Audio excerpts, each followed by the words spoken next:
لیکن اس کا جو پھل سارے کا سارا ہے وہ اللہ کی راہ میں تم وقف کر دیا کرنا۔ جب یہ آیت نازل ہوئی تو حضرت عمر فاروق کے جو صاحبزادے ہیں عبداللہ بن عمر، آپ کو علم ہوگا بہت اللہ نے ان کو نیکی دی تھی، بہت تقوی والے تھے، متقی تھے، اور ساتھ ہی اللہ نے ان کو دولت اور ثروت بھی بہت عطا کی تھی، اور خوش مزاج بھی تھے، خوش لباس بھی تھے۔ تو انہوں نے یہ بات سننے کے بعد اپنے مال و اسباب پہ دیکھا تو ایک ان کی کنیز تھی جس سے وہ بہت محبت کرتے تھے۔ اچھا، کنیز بیوی نہیں ہوتی، یعنی اب تو کنیزیں نہیں ہوتی، پہلے زمانے میں ہوتی تھی، آپ نے خریدی ہوتی تھی یا کہیں سے تحفہ ملا ہوتا تھا، تو یہ آپ کی ملکیت ہوتی تھی، اس سے آپ کی اولاد پیدا ہو سکتی تھی، اس اولاد کو ولدیت مل جاتی تھی اگر آپ اسے نکاح کر لیتے، اور صرف اس کو جائیداد میں حصہ نہیں ملتا تھا جب تک اسے نکاح نہیں ہوتا تھا، نکاح کے بنا بھی وہ اسی آدمی کی ملک میں ہوتی تھی۔ تو حضرت عبداللہ بن عمر نے اس لڑکی کو، جو ان کی سب سے خوبصورت اور پیاری، جو روایت میں پیاری کا لفظ آتا ہے کہ وہ بہت پیاری تھی، تو اس کو آزاد کر دیا۔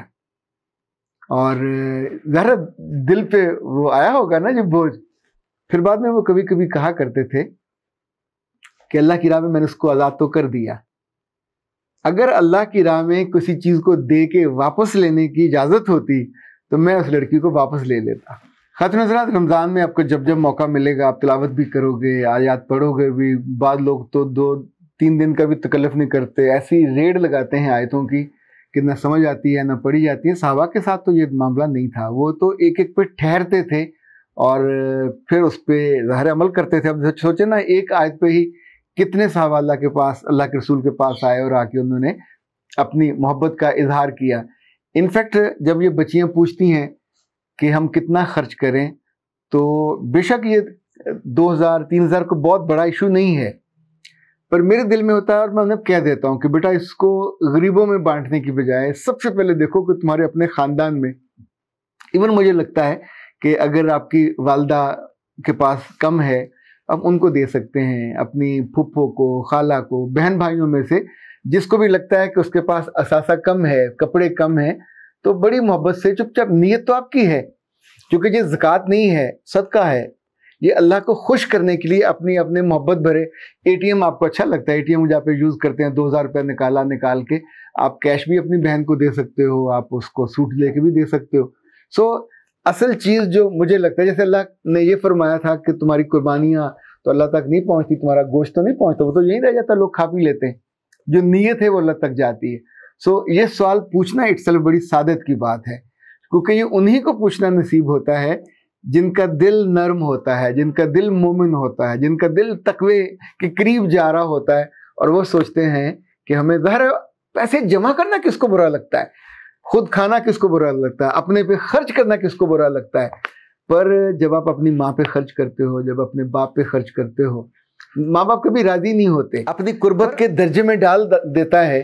تو یہ تو یوں سمجھیں کہ بہت ہی شاندار بات ہے۔ یعنی آپ نیکی تو کر رہے ہو، یہ سپر نیکی ہو جاتی ہے کہ اپنے لوگوں پہ۔ مجھے کبھی کبھی یہ بھی لگتا ہے کہ آپ اگر غور کریں، جو آپ کے اپنے عزیز اور پیارے ہوتے ہیں، بعض دفعہ کچھ خواتین بیوہ ہو جاتی ہیں، کچھ کی بیٹیاں بیوہ ہو جاتی ہیں اور ان کے بچے ہوتے ہیں اور ان کا کمانے والا کوئی نہیں ہوتا، تو آپ خاموشی سے، چپکے سے ان کا ایک ماہانہ باندھ سکتے ہیں، ان کو ایزی پیسہ کر دیا، ان کو جائز کیش کر دیا، ایک ریگولر ان کو جاتا رہا، ان کے بل اپنے ذمہ لے لیے، اور اگر کسی گھر نلکا ولکا نہیں ہے وہ لگوا دیا، کسی کی میڈیسن اپنے ذمہ لے لی۔ بنیادی طور پر مجھے لگتا ہے پیسوں کی جو مقدار ہے یہ ایشو نہیں ہے، پر جو رب کہتا ہے اپنے کلام میں اور اپنے زبان سے خود فرماتا ہے کہ نیکی کو تم پہنچ نہیں سکتے جب تک تم اپنی من پسند چیز کو، اپنی من پسند آپ کا سوٹ بھی ہو سکتا ہے، ہاں لائک گاڑی آپ کی اپنی من پسند ہے تو آپ یہ کر سکتے ہو، سب گھر والوں کے لیے اوپن کر دو، ورنہ گاڑیوں کے معاملے میں ہم سب کے دل چھوٹے ہوتے ہیں، نہیں فلانی بیٹھے گی، فلانی بیٹھے گی، فلاں کی تو جرت نہیں ہوگی کہ قریب آئے، تو بندہ ان کے لیے تھوڑا آسان کر دیتا ہے، کبھی کوئی لے جانا چاہے تو اس کو بندہ دے دیتا ہے، آپ کی مرضی ہے، چونکہ آپ کے دل میں اللہ کی محبت کتنی ہے اس پہ ڈیپینڈ کرے گا، میرے کہنے پہ مت کیجئے گا، ہاں جب کرو گے تو اجر تو مجھے مل ہی جائے گا۔ فریحہ نے پوچھا تھا، نجم نے پوچھا تھا اور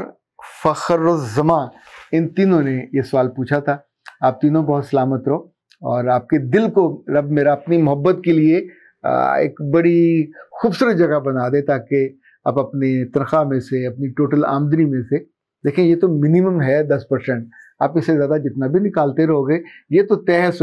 آل عمران کی آیت اگر آپ کو یاد ہو کہ جب آپ اللہ کی راہ میں خرچ کرتے ہیں تو ایسے ہی ہے جیسے آپ نے ایک بیج بویا، اس میں سے ایک جو نکلا پودا، اس میں سے 7 بالی اور ہر بالی پہ 100 دانے، تو رب کہتا ہے یہ 700 گنا تو میں بڑھاتا ہی بڑھاتا ہوں، اس سے زیادہ جتنا مرضی میں بڑھا دوں، یہ اس کی مرضی ہے، اور وہ اپنا وعدہ ہمیشہ نبھاتا ہے، اپنی سنت کو ہمیشہ پورا کرتا ہے۔ اختر عباس کو اجازت دیجیے، السلام علیکم۔